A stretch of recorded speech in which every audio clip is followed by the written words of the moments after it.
लाल लाल रे गोरी तोर चुनरी बा लाल लाल रे आ रोड पे चले रू कमाल चाल गोरी तोर चुनरी बा लाल लाल रे रोड पे चले रू कमाल चाल गोरी तोर चुनरी बा लाल लाल रे रोड पे चले रू कमाल चाल जब निकले लो घर से बहरिया चाहे सब लड़ावल नजरिया जब निकले लो घर से बहरिया सब चाहे लड़ावल नजरिया सब छुअल चाहे तहर मोर गाने रे आज मोर गाने रे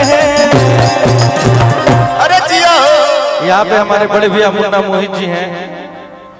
आप लोगों ने गाना सुना होगा पलानी में जवानी रोता से लेके बहुत सारा गाना जोड़ा नहीं गए भैया। एक बार जोरदार ताली बजे भैया कहते कि सब छुअल चाहे तोहर गुर गले रे आ गोरी तोर चुनरी बा लाल लाल रे गोरी तोर चुनरी बा लाल लाल रे आ रोड पे चले तो कमाल चाल रे लाल लाल रे चले तो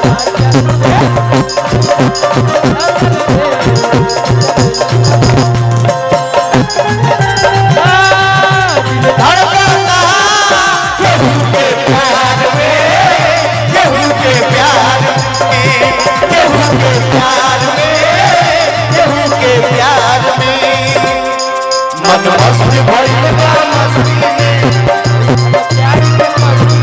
मन मस्त भइल बा मस्ती दिल बैठल प्यार की मस्ती रहे ना हरिया इंतजार में दिल धड़कता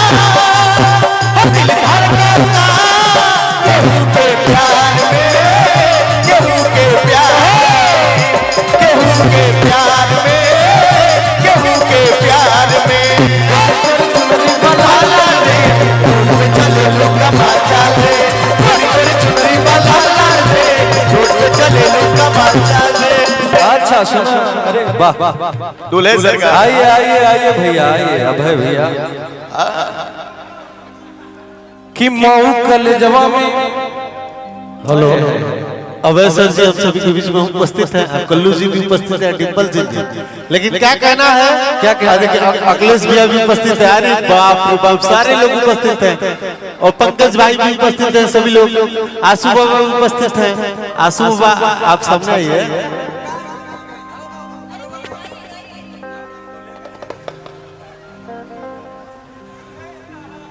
हेलो हेलो कि लाल लाल गाड़ी उड़ाओ सरे रात भर डीजे बजाओ सरे और आज अभय बाबा के शादी हो कोनो रोक टोकने के लिमिट क्रॉस कर दीजिए जे जौन पी वो सब आजादी है कि आज अभय बाबा के शादी है। बहुत बहुत धन्यवाद और बहुत बहुत बधाई बधाई बधाई बहुत बहुत बधाई बजा दो भैया कि आज अभय बाबा की शादी है आज अभय बाबा की शादी है आज अभय बाबा की शादी है बाबा की शादी है अभय बाबा की शादी है बाबा की शादी है अभय बाबा की शादी है आज अभय बाबा की शादी है आज मेरे भाई की शादी है आज मेरे भाई की शादी है आज मेरे भाई की शादी है।